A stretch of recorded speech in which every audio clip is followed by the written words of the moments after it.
नमस्कार, रात the mentor के न्यूज रूम से मैं लाइव हूं। दर्शकों, कोरोना अपने अंतिम दौर में लगभग आ चुका है, क्योंकि कल तक 4-4 लाख के लगभग पेशेंट आ रहे थे, लेकिन अब जो है वो 50,000 के अंदर में मामला आ गया है, 50,000 के लगभग में है। और ये 88 दिनों के बाद ऐसा मौका मिला है और लोगों ने राहत की सांस लेनी शुरू कर दी है। लेकिन सबसे बड़ा सवाल जो अब उठ के सामने आएगा वो ये आएगा कि अब बच्चे जो 2 साल से स्कूल नहीं गए हैं उनका क्या होगा, वो क्या करेंगे। बहुत सारी खबरें ये आ रही है कि ऑनलाइन क्लास से बहुत बच्चों को जो है वंचित कर दिया गया है फी ना देने की वजह से। अब यहाँ पर जो है एक सवाल आपको जो है समझना चाहिए कि आखिर स्कूल वाले इस तरह से क्यों कर रहे हैं, क्योंकि आपको पता है कि झारखंड सरकार के शिक्षा मंत्री जगन्नाथ महतो जो पिछले दिनों वापस आए हैं रांची, लंबी बीमारी के बाद इलाज कराकर मौत को मात देकर के वो वापस आए हैं। और वापस आने के बाद में उनसे जब हमने बात की थी तो उन्होंने कहा था कि कोई भी अगर हमारे जो बताए गए रास्ते पे नहीं चलेगा तो उसके विरुद्ध कार्रवाई होगी। तो मैंने यहाँ पे सवाल उठाया था कि कार्रवाई सच में होगी या नहीं होगी, इस मुद्दे पे बात करेंगे। लेकिन सबसे पहला मुद्दा ये आ जाता है कि आखिर बच्चे और उनके गार्जियन क्या करें। स्कूल वाले खाना पूर्ति करने के लिए, फी लेने के लिए ऑनलाइन क्लास नाम का ढकोसला शुरू किया है। अब ऑनलाइन भी की बात कर लेते हैं, क्योंकि जो भी हमारे इस वीडियो से जुड़े हैं वो हमारे साथ थोड़ी देर ठहरे, क्योंकि मैं अभी आपके दिल की बात मैं आपके सामने रखूंगा और उसका क्या होने वाला है वो भी मैं थोड़ा उस पर सरसरी निगाह डालूंगा। देखिए, सबसे पहली चीज ये है कि अगर झारखंड की बात नहीं, पूरे देश की भी बात की जाए, लेकिन अभी फिलहाल झारखंड की बात करते हैं, तो मेरे ख्याल से 75% से ज्यादा लोग जो है वो नौकरी में नहीं है। मात्र 25% लोग ही नौकरी में होंगे, सरकारी नौकरी में, जिन्हें की मोटी सैलरी मिल रही है, काम हो या ना हो मोटी सैलरी मिल रही है। लेकिन वैसे लोग 75% लोग जिनके पास में कोई साधन नहीं है रोजी रोटी का, उनकी नौकरी चली गई है। बहुत सारे लोग दुकान में काम करते हैं, दुकानें बंद है। बहुत सारे लोग किसी ऑर्गेनाइजेशन में, इंस्टीट्यूशन में, एजुकेशनल जो इंस्टीट्यूशन है वहां काम करने वाले हैं, उनकी भी नौकरी चली गई है, या नौकरी है तो पैसे उतने नहीं मिल रहे हैं, कुछ को मिल रहे हैं तो कुछ को नहीं मिल रहे। तो सबसे बड़ा सवाल यह है कि स्कूल का फी, जब सरकार ने ये कहा था, हमारे शिक्षा मंत्री जी ने ये कहा था कि स्कूल जो है वो फी के अलावा किसी तरह का फी और नहीं लेंगे, तो क्या ऐसा हो रहा है? बिल्कुल भी ऐसा नहीं हो रहा है। तो आखिर ये इतनी हिम्मत स्कूल वाले लाते कहां से?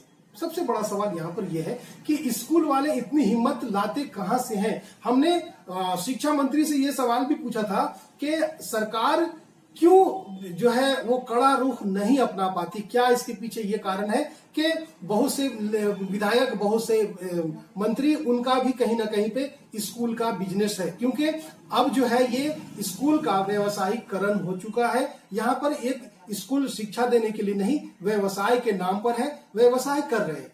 अब छोटे स्कूल जो अपने छोटे स्तर से स्कूल कहीं पे चला रहे थे, वो सारे स्कूल तो बंद हो गए, क्योंकि उनके पास ना उतना फी उन्होंने लिया है और ना ही उनके पास इतना पैसा था कि वो भाड़ा भी देते और सारे स्टाफ को सैलरी भी देते तो चल जाता। बहुत सारे इंस्टीट्यूशंस, बहुत सारे ट्रेनिंग सेंटर्स बंद हो चुके हैं। लेकिन वैसे स्कूल जो बड़े आसामी हैं, जो अरबों रुपए कमा के बैठे हैं, करोड़ों रुपए महीने का कमाते हैं, तो आपको लग रहा है ना, करोड़ रुपए से ज्यादा महीने का वो कमाते हैं। आप देख लीजिए, नजर उठा करके आप जोड़िए, कम से कम 2,000 रुपए का फी होता है, 2,500-3,000 तक का भी है, उससे ज्यादा भी है। तो 2-2,500 के हिसाब से 1,000-1,500 बच्चे होते हैं, तो जोड़ दीजिए और उनका खर्च भी जोड़ दीजिए। तो सरकार यहाँ पर सो गई है। लोग कहते हैं मोदी है तो मुमकिन है, और झारखंड में कहते हैं कि हेमंत है तो हिम्मत है। तो क्या मुमकिन वो स्कूल वाले साबित कर रहे हैं कि मोदी है तो मुमकिन करके दिखाओ कि सबसे फी लेते रहो, स्कूल चार्ज हो, एनुअल चार्ज हो, बिल्डिंग चार्ज हो, बहुत सारे एक्स्ट्रा जो है फीसेस लिए जा रहे हैं ट्यूशन फी के अलावा। उसके बाद अगर ये बात करें हेमंत सोरेन की, हिम्मत है तो हिम्मत है, तो ये हिम्मत किसकी बढ़ रही है? जनता की बढ़ रही है कि फिर स्कूल वालों की बढ़ रही है? यहां पर मैं आपको दर्शकों, मैं यहां पर आपको एक बात बताना चाहता हूं कि अगर हमारे देश की बैकड्रॉ कहा जाए कि कोई अच्छा भी चीज सरकार करती है तो विपक्ष उसका किसी न किसी तरीके से विरोध करते हैं। आप देख लीजिए नजर उठा के, वो केंद्र की बात हो या फिर झारखंड की बात हो, जब दूसरी बीजेपी सत्ता में थी तो हर अच्छे काम में भी जेएमएम और कांग्रेस विरोध करती थी। आज जब जेएमएम और कांग्रेस सत्ता में है तो बीजेपी उसका विरोध कर रही है। लेकिन शिक्षा का व्यवसायीकरण जो हो रहा है, बच्चों से जो फी ली जा रही है, एक्स्ट्रा जो लिया जा रहा है, उससे उस पे बोलने वाला कोई नहीं है। क्यों? क्योंकि यहाँ पर हमें बेवकूफ समझा जाता है, हमें बेवकूफ बनाया जाता है। आप नजर उठा करके देख लीजिए कि क्या कभी आपने देखा कि विपक्ष इसके समर्थन में बोल रहा है कि स्कूल बच्चों के स्कूल का फी जो है वो माफ होना चाहिए, या फिर सरकारी पक्ष जेएमएम और कांग्रेस ये बता रही है कि यहाँ पर फी का ये होना चाहिए। हर तरह की बात की जा रही है। सरकार जिस तरह से लॉकडाउन में उन्होंने फैसला किया था कि शनिवार को शाम से बंद होगा तो सोमवार को खुलेगा, तो लोगों ने माना। करोड़ों जनता है झारखंड में, करोड़ों की आबादी है, वो लोग माने। लेकिन स्कूल के मामले में सरकार संवेदनशील क्यों नहीं है? सरकार क्यों नहीं हाथ बढ़ाना चाहती आगे? क्योंकि यहाँ पर विपक्ष भी स्कूल के साथ में है, कांग्रेस भी स्कूल के साथ में है, बीजेपी भी स्कूल के साथ में, जेएमएम भी स्कूल के साथ में, आरजेडी भी स्कूल के साथ में। तो बेवकूफ कौन है, आप या फिर कौन? क्योंकि आपको बेवकूफ बनाया जा रहा है और आप बेवकूफ बन रहे हैं। आपने जिसे भी वोट दिया हो, आप अपनी पार्टी के नुमाइंदा से बात कीजिए तो वो बताएंगे कि स्कूल के मुद्दे पर वो कुछ नहीं बोलेंगे। उन्होंने फैसला कर लिया है कि स्कूल के मुद्दे पर कुछ नहीं बोलना है, या फिर कहेंगे कि बाहर से फंड आता है। तो क्या बाहर से स्कूल को कंट्रोल किया जाएगा? फिर सरकार नाम की चीज क्या है? अगर केंद्र सरकार कोई भी फैसला लेती है तो राज्य सरकार उसको मानती है। लॉकडाउन में हमने देखा है कि केंद्र सरकार ने जो जो फैसला लिया था तो राज्य सरकार भी मानी थी। अलग बात है कि बहुत तरह की चीजें जो थोपी जाती हैं वो नहीं मानती। लेकिन कोरोना जैसे मुद्दे पर सरकार की बात को, केंद्र सरकार की बात को राज्य सरकार भी मानी है। तो क्यों ना केंद्र सरकार इस पर अमल करवाए सभी राज्यों को, या फिर राज्य सरकार स्वतः संज्ञान ले इस चीज का। अब मैंने जब शिक्षा मंत्री से बात की तो उन्होंने कहा कि मेरे निगाह में, मेरे आप सामने में कोई अभी ऐसा मामला नहीं आया है। और आप, क्योंकि आप गार्जियन हैं, आपको अच्छी तरह से पता है कि आपके स्कूल से फी ना जमा करने के एवज में आपके पास मैसेज आ रहा है कि जल्दी से आप फी जमा कीजिए, नहीं तो आपके खिलाफ, आपके बच्चे के खिलाफ कार्रवाई की जाएगी। सरकार ने साफ साफ मना किया था कि किसी का फाइन नहीं लेना है, किसी को क्लास से वंचित नहीं करना है। लेकिन फिर भी यहाँ पर स्कूल वालों ने अपनी मनमानी की, स्कूल वालों ने बच्चों का नाम जो है वो काटा। और अभी पिछले दिनों झारखंड पेरेंट्स एसोसिएशन के जो अध्यक्ष हैं अजय राय, उनसे हमारी बात हुई थी तो उनका कहना था कि बहुत सारे ऐसे बच्चे हैं, कुछ माता पिता से भी बातें हुई थी कि उनका कहना था कि बहुत सारे बच्चे ऐसे हैं जिनका नाम इसलिए काट दिया गया है कि वो फी जमा नहीं किए। अब ये बताइए कि फी जमा कहां से करें, क्योंकि उनके पास तो खाने के लाले पड़े हुए हैं, किसी तरह से जिंदगी को चलाया जा रहा है, और ऐसे में स्कूल फी लेने की बात करती है। तो सरकार का यहाँ पर फर्ज बनता था कि सरकार स्वतः संज्ञान ले, लेकिन सरकार यहाँ पर स्वतः संज्ञान नहीं ले रही है। तो अब पेरेंट्स जो है वो खुलकर सामने नहीं आते हैं, खुलकर आगे नहीं बोलते हैं, क्योंकि उनके बच्चे को स्कूल में किसी तरह से पनिश किया जाएगा। लेकिन वैसे गार्जियन जिनके बच्चों को बिल्कुल रिमूव कर दिया गया है वहां पर से नाम, तो वो पेरेंट्स जो है सामने आ रहे हैं और वो बोल रहे हैं। क्योंकि अभी का जो दौर है, ये दौर सभी को सहायता, सर आपने देखा होगा कि कोरोना काल में यहाँ पर जिस तरह से धर्म के आधार पर लोगों को बांट दिया गया है, लोग बढ़ भी गए हैं। लेकिन इस सभी पूरी तरह से तो नहीं कह सकते, आज भी लोगों के अंदर में मानवता है, एक दूसरे के प्रति सहानुभूति है, एक दूसरे के प्रति प्यार मोहब्बत है। तो ये चीज, सारी चीजों को देखने को मिला था लॉकडाउन के वक्त, जब लोग अपने स्तर से, अपने स्तर से, अपने पॉकेट से लोगों को खाना खिला रहे थे, लोगों के अनाज बांट रहे थे। और आज भी अच्छे लोग हैं देश में और आज भी ये चल रहा है। लेकिन मेरा एक ही सवाल ये है कि आपने जिसे वोट दिया है तो आप उनसे पूछते क्यों नहीं कि हमारा क्या हुआ, हमारे बच्चे का क्या हुआ, हमारे स्कूल में लोग जो इस तरह से कर रहे हैं, तो ना तो इस विपक्ष इसको उठाता है ना ही सत्ता पक्ष उठाता है, तो इसके पीछे गड़बड़ झाला क्या है। तो कहीं ना कहीं से स्कूल की तरफ से सरकार को या विपक्ष को कहीं ना कहीं से किसी तरह का समर्थन जरूर है, जो कि स्कूल इतनी मनमानी अपने आप कर रहा है। क्योंकि कानून अगर लागू किया गया, किसी भी कानून को लागू किया जाता है तो वो सभी लोग मानने पर बाध्य होते हैं। फिर ऐसी क्या मजबूरी है जो सरकार अभी तक, केंद्र की सरकार हो या राज्य की सरकारें हो, अभी तक स्कूल के मुद्दे पर क्यों नहीं कोई ऑर्डिनेंस लाई है, क्यों नहीं कोई ऐसा कानून लाई है जिससे कि स्कूल वाले की बाध्यता हो, स्कूल वाले जो है उन पर नकेल कसी जा सके। आप देख लीजिए नजर उठा करके, सारे स्कूल, सिर्फ एक स्कूल की मैं बात नहीं कर रहा हूं, सारे स्कूल झारखंड के जितने भी स्कूल हैं या फिर देश की बात तो नहीं करता, लेकिन झारखंड की मैं बात करता हूं खास करके, क्योंकि ये राजधानी है। तो राजधानी के स्कूल अपनी मनमानी कर रहे हैं, फी बढ़ा करके ले रहे हैं, बिल्डिंग फंड ले रहे हैं, रीएडमिशन फी ले रहे हैं, बहुत सारे फी ली जा रही है। और जो बच्चे, जो गार्जियन इसे ना देने के जगह पर है, नहीं दे पा रहे हैं, उन्हें क्लास करने से वंचित किया जा रहा है। तो कहां पर किसकी गलती है? ये गार्जियन की गलती है या स्कूल की गलती है या फिर सरकार की गलती? ये फैसला आपको करना है कि गलती किसकी है। कहीं ना कहीं से सरकार को का समर्थन स्कूल को है, विपक्ष का समर्थन स्कूल को है, वरना विपक्ष इस बात को जरूर उठाती। और हमें उम्मीद है कि हमारे इस वीडियो को अगर भारतीय जनता पार्टी के कोई नेता देख रहे हैं तो इस बात पर जरूर ध्यान दीजिएगा। झारखंड मुक्ति मोर्चा के कोई नेता देख रहे हैं तो मेरी बातों पर ध्यान दीजिएगा। कांग्रेस के लोग देख रहे हैं तो आप भी ध्यान दीजिएगा, क्योंकि जिम्मेदारी आपकी दोगुनी हो जाती है, क्योंकि आप सत्ता में हैं और जो सत्ता में रहता है उसको ये कारभार करना चाहिए, इस पे स्कूलों के खिलाफ नकेल कसना चाहिए। लेकिन आज सब मौन बैठे हुए हैं, सभी चीज गौन है स्कूल के सामने, स्कूल के खिलाफ कोई मुंह खोलने को तैयार नहीं है। इसके पीछे का कारण क्या है वो आप जरूर समझिए। चलिए अब बात कर लेते हैं कि ऑनलाइन क्लासेस की। ऑनलाइन क्लासेस की जा रही है जहां पर के ऑनलाइन बच्चों को पढ़ाया जा रहा है। तो आप मुझे ये बताइए कि जिनके पास में पैसे हैं, उनके घर में स्मार्टफोन 2-3 हो सकता है, उनके घर में लैपटॉप भी हो, उनके पास में डेस्कटॉप भी हो, जहां पर बच्चे क्लास कर रहे हैं। लेकिन वैसे लोग जो छोटे वाले मोबाइल से ही काम चला रहे हैं, ना उनके पास में नेट का कनेक्शन है, ना उनके पास में स्मार्टफोन है, ना उनके पास में लैपटॉप है, तो आपके जहन में सीधी सी बात ये आ रही होगी कि फिर यहाँ पर क्यों पढ़ा रहे हैं सरकारी? अरे क्यों पढ़ाएंगे सरकारी स्कूल में? हर इंसान चाहता है कि बच्चे अच्छी सी अच्छी एजुकेशन ले।